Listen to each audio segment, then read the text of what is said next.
What is going on, guys? Today we're going to be working on the vandalized Monte Carlo SS again. I pushed it out.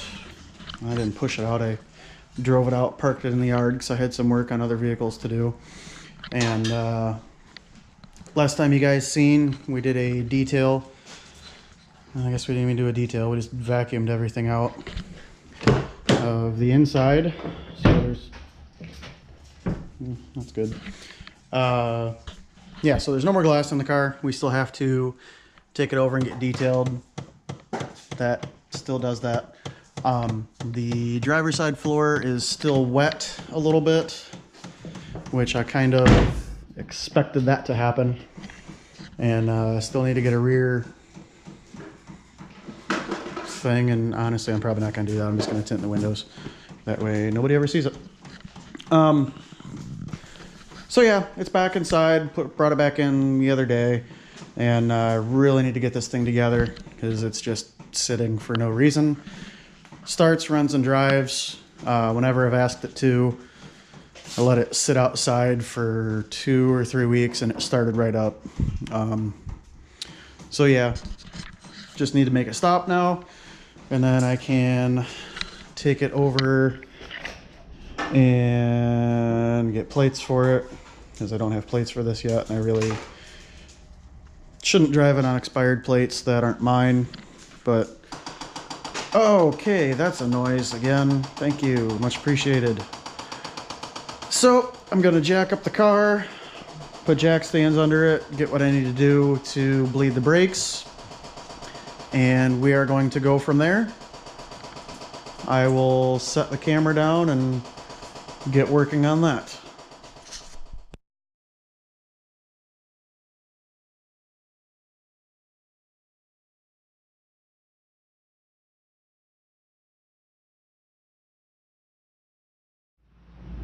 Okay, so we got the car jacked up.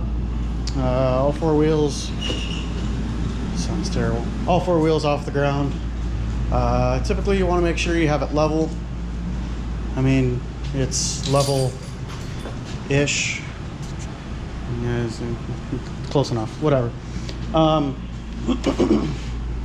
So now I'm going to take all 4 wheels off and see what I need to start cracking the bleeders loose.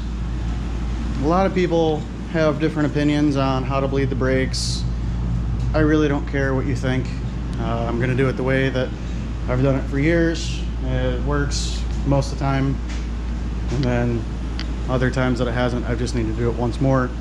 I was taught to start with the furthest wheel from the brake master and then work your way closer.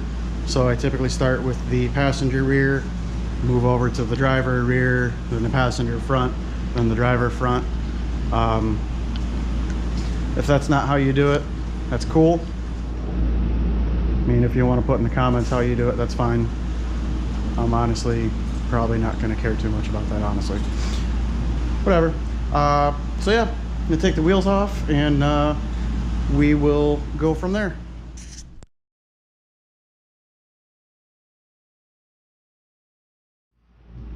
Alright, so we got all 4 wheels off.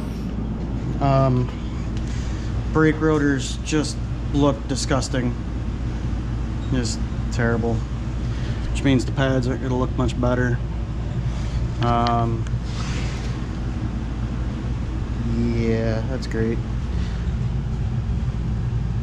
So if somebody's got pads and rotors under warranty at AutoZone or Riley's, anywhere like that, that'd be cool. Let me know.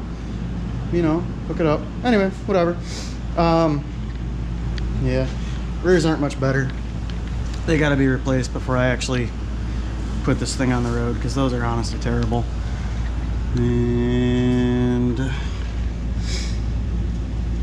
yeah, there's 0 life left on that back one. It's just terrible. So that's got to be done before I drive it any real distance. And I mean, it's up in the air now, so I might as well just take care of it now. Oh well. Okay, so from here we have to take this screw, yeah, I guess it's a screw. We have to crack it loose and then have some fluids come out of it. But again, not starting at the front, starting at the rear. Gonna get together the size wrench I need. And you always want to make sure you get a decent wrench, not anything that's old and been through 14 Vietnam Wars. Because then it'll strip, and then you have to get the vice grips out. And typically you just make it worse, and then you end up having to get new bleeder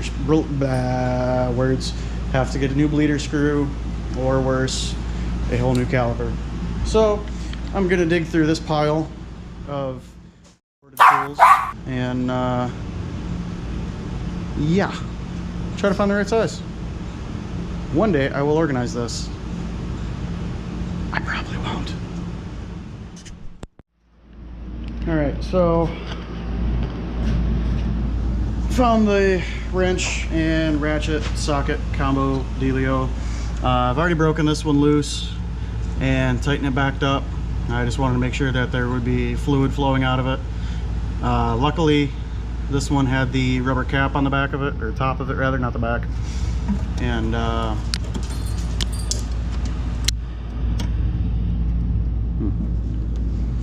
rust.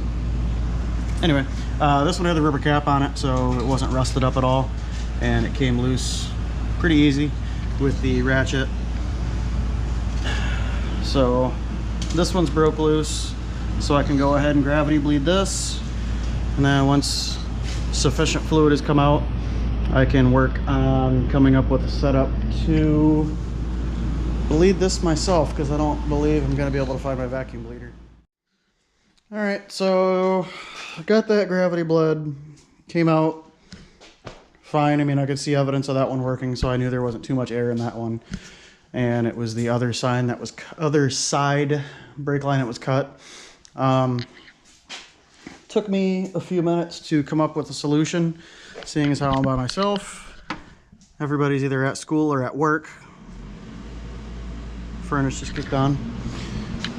So what I came up with was, normally what I can do is I can just run the power seat back and forward and shove my jack handle in there, down in between here, the front of the seat, and the brake pedal. But something I found out, seems like my motor doesn't want to work, which makes sense because that side was wet. So why would that work? That would be too easy. So I had to come up with something a little bit longer. I grabbed this bow support thing for my tonneau cover for one of my trucks, and yeah, pumped the pedal a few times,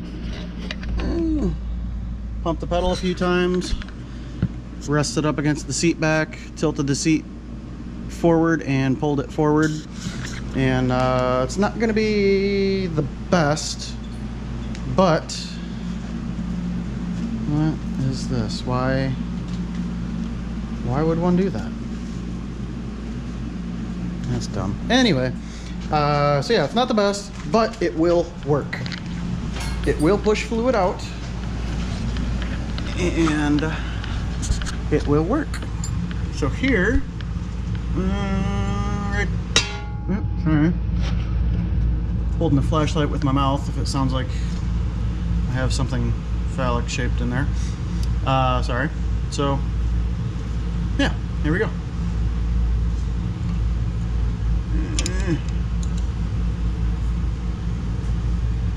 Oh yeah. Fluid coming out. Oh yeah. So that was one. Got a significant amount more fluid out than if I was just gravity bleeding it. Doggos, stay out. So now I'm just going to pump up the pedal a few more times and continue that process for this until I feel that this wheel is bled.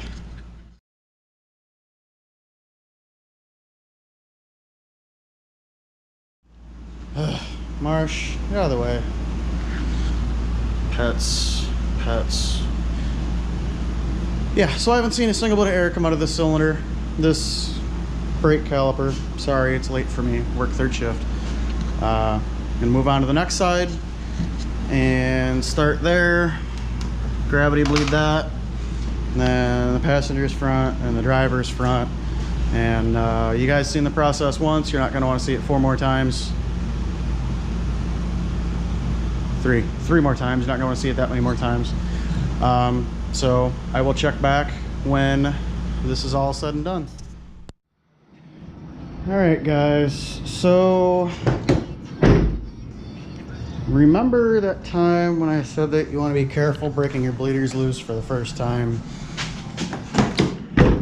and that you don't want to strip them, you want to go nice and easy and all that good jazz? Well, if you don't go nice and easy, you break off the bleeder screw completely flush. So now that's stuck in there, twisted clean off, and now I need to get a new bleeder. Thankfully it didn't try to twist at all, it just literally snapped right off. But I believe I'm just going to have to get a whole new caliper at this point, which kind of sucks, not gonna lie. Either way, that's a good spot for that to go, right in the brake fluid.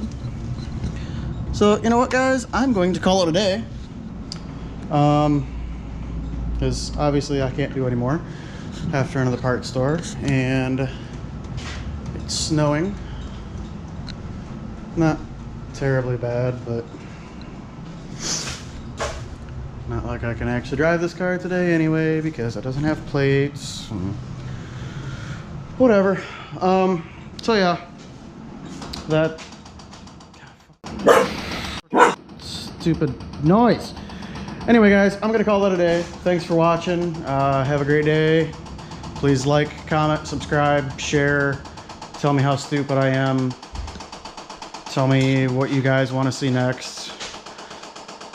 I just wish this thing would shut up. Yeah, no luck. Good. Okay, well, I'm gonna go before I light this car on fire. Have a good day, guys. Later.